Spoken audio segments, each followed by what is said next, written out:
yang memang dia miliki, dan baik itu dari ilmu dari teman sejawat atau ilmu dari diklat atau ilmu yang benar-benar dari sarjana dia, itu semua diperlukan untuk anak berkebutuhan khusus sesuai dengan media ajar yang sudah ada. Kalau belajar masalah tulang itu sama mereka bukan semuanya susah itu mereka itu tingkat kenapa di bawah 50 sampai 50%.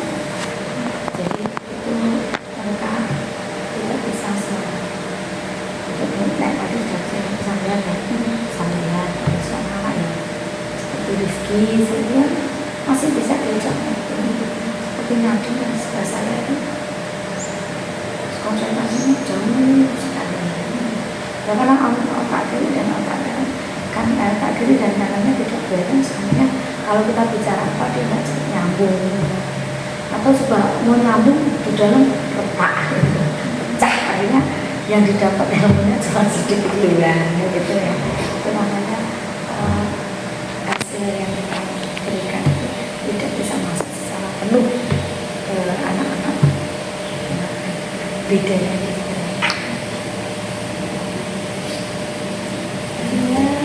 Saya untuk dampaknya ini, dampak dengan proses belajar itu ada dampaknya terhadap emosional anak, seperti dampak hubungan sama teman atau individu. Oh iya, tadi mereka tadi bilang, kalau orang tua sudah tidak membuka, kalau bulan sudah pernah dengar ya, sekarang sudah ada perkembangan, itu namanya dampak yang terjadi kepada anak setelah kita memberikan materi pembelajaran ya, banyak sekali. Dan itu kalau kita sudah bisa mendengar itu dari orang tua, itu rasanya perkembangannya salah satunya itu jadi mentalnya akan lebih bagus, percaya dirinya akan tambah bagus lagi kayak gitu. Terus dia bisa melakukan sesuatu yang dulu tidak bisa dia lakukan, pun jedanya cukup lama. Dampak yang akan terjadi setelah kita, dampak baik ya, dampak baik yang akan terjadi setelah kita memberikan materi ajar baik itu akademik maupun keterampilannya pada dia bisa menyampaikan sesuatu. Dia bisa menyampaikan sesuatu kan kalau kita ngajak ngomong. Ada kan di rumah nggak ada yang mau ngajak ngomong. Mereka butuh lawan bicara. Kalau mereka tidak diajak bicara, dia sehingga akan maka akan terjadi yang namanya kemarahan anak. Di tingkat-tingkat tantrum, kalau anak di sini tantrumnya, kalau anaknya sudah benar-benar hiperaktif itu tantrumnya lari, dia marah-marah kayak gitu aja. Seperti itu. Pasti akan ada dampak banyak, pasti ada. Jadi perubahan dari perubahan itu akan terjadi dari waktu ke waktu, dari tahun ke tahun. Tidak ada saja kita materi sebenarnya kita membuat materi alat kebersihan ini bisa kita lakukan dari 1 bulan. Nah, tapi nih orang tua dengar bingung mulai sapu gitu kan jadi masalah. Akhirnya kita pecahlah materi itu jadi beberapa materi. Tetapi nanti kita ulang di bulan selanjutnya. Kita ulang lagi di bulan selanjutnya dengan tema yang lebih menyenangkan. Gitu ya. Tema yang lebih menyenangkan. Itu namanya perkembangan pembelajaran kita, perkembangan materi aja yang kita sampaikan ke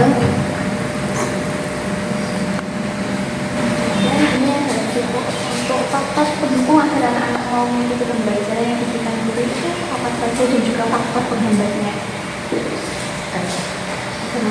Faktor pendukung yang membuat anak-anak nyaman di kelas itu terus terang media ajar itu satu. Media ajar yang akan kita sampaikan ke mereka itu memang harus kita siapkan. Terus kedua itu kebawaan dari rumah. Jadi dari rumah dia kondisinya seperti apa. Jadi setiap hari kita harus punya media ajar yang menyenangkan yang sudah kita siapkan buat mereka sehingga mereka senang gitu, suka, dan itu kita gali terus. Terus kolaborasi juga dengan orang tua itu bisa kita gunakan sebagai materi ajar juga, meskipun itu nanti juga kita harus punya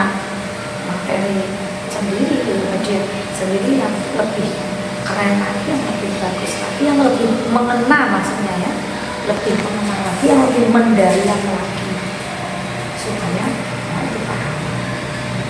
Dan untuk hambatannya, faktor hambatannya yang sering Ibu alami itu Ya, hambatannya itu tadi, hambatannya kalau memang emosi anak dari awal dia pengembangan belajar sudah tidak baik, itu akan menjadi anak di sana tidak baik.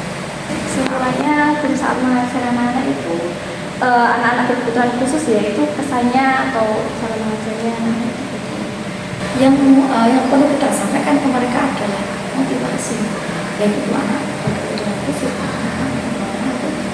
sebagai orang tua mereka, menyayangi mereka, seperti orang tua seperti anaknya sendiri, harus kita memotivasi mereka, baik itu anaknya maupun orang tua, dikasih pekerjaan atau kegiatan, walaupun nanti kita menang, ya bukan hasil nilai. Tapi kalau itu akan dilakukan setiap hari, insya Allah dia akan jadi. Saya lebih saya kalau boleh lebih ke anak tunagrahita ya, karena saya ngajarnya anak tunagrahita ya. Jadi monoton materi atau kegiatan itu sangat diperlukan untuk anak-anak.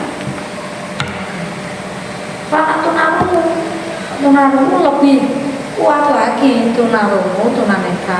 tunanetra itu kalau dia masih bisa mencatat pakai gabril itu ya pakai gabril itu sambil jadi ingatan.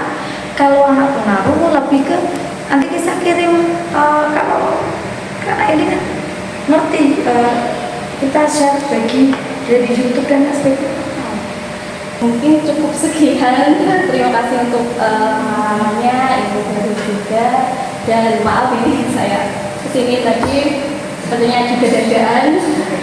Saya terima kasih untuk Bu Anif, terus Mbak Mifa dan juga guru satunya Mbak Dian. Terima kasih untuk ilmunya. Kita sampai sini dulu. Terima kasih.